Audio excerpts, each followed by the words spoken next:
Got Kyle Loomis here breaking down Auburn football. You can catch Kyle over on E2C Network for everything Auburn. Of course, we're in the midst of basketball season. Baseball has started as well. Kyle, I think that, and please correct me if I'm wrong, because I catch Auburn 5 or 6 times a year. Mm-hmm. And the off season seems long, and sometimes the memory fades. But what was even more concerning to me about the lack of quarterback production is that the running game carried this team in large spurts.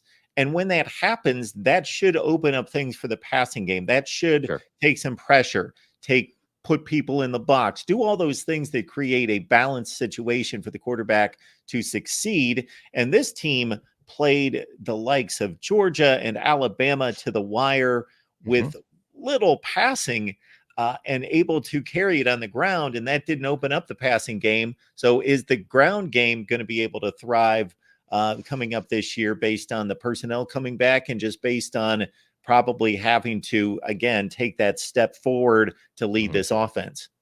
I think the personnel is there.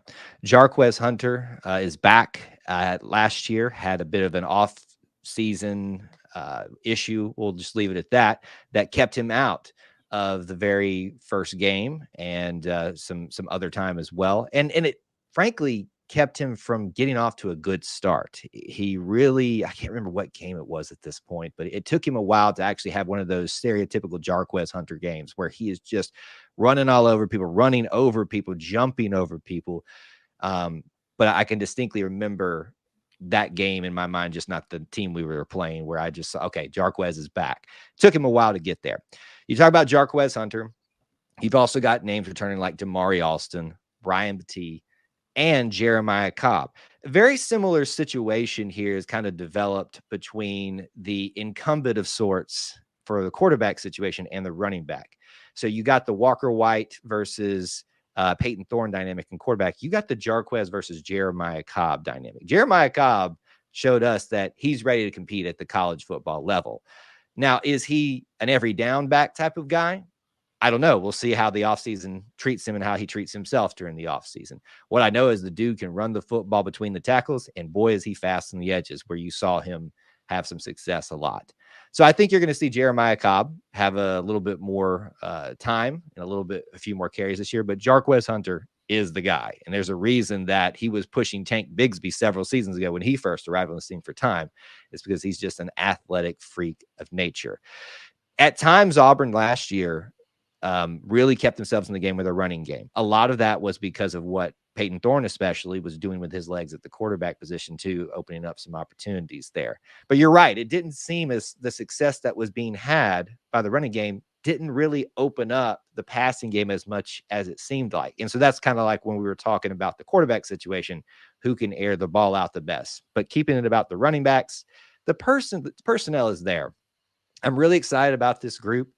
I think a lot of people sleep on Damari Alston, who's effectively number 2 still right now in the depth chart. I think this group, if they step up to the level that they're capable of this year, Auburn will have one of the best running back rooms in the SEC. Jarquez Hunter, almost 1,000 yards, despite that slow start. 7 touchdowns, caught 18 balls out of the backfield. You may be thinking of the Ole Miss game when he had 15 carries for 91 yards, and then that surged him forward for 3 consecutive 100-yard, well over 100-yard games against Vandy, Mississippi State, and Arkansas. Yeah, that one definitely is the one that I was thinking of. I felt like there was one sooner than that. But, I don't know that necessarily it was the off the season issues that got him off to the slow start. It could have been just the fact that he missed a little bit of time and everybody else had a few more reps than him. And, it was a little bit more in sync with everything there. Listen, this is a team sport. The running back situation is affected by how the quarterback plays and especially by the offensive line play too. That's improved at times last year, but it's not improved the ways we need it to. But there's also some of this that falls on the running backs too. They've got to play a little bit smarter, make some better decisions on cuts and things like that. There's room to improve across the board, and that falls on the running back room too. But I think with experience, the skill sets that are quite a variety, and I didn't even mention Brian Battie. Let me throw that in there too. He is surprisingly strong for a guy that small. A lot of people kind of dismissed that he would be able to run between the tackles, but we saw a ferocity from that guy that I dismissed too. So I think there's unique skill sets, experience at the running back room that's really going to serve Auburn well in the running game.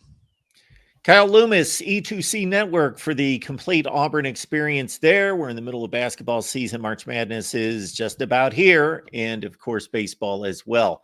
Kyle, we appreciate you stopping by. Kyle and I are going to break down all the positions across the board, offense and defense, this spring for the Auburn Tigers. We appreciate it, Kyle. Of course, thanks for having me.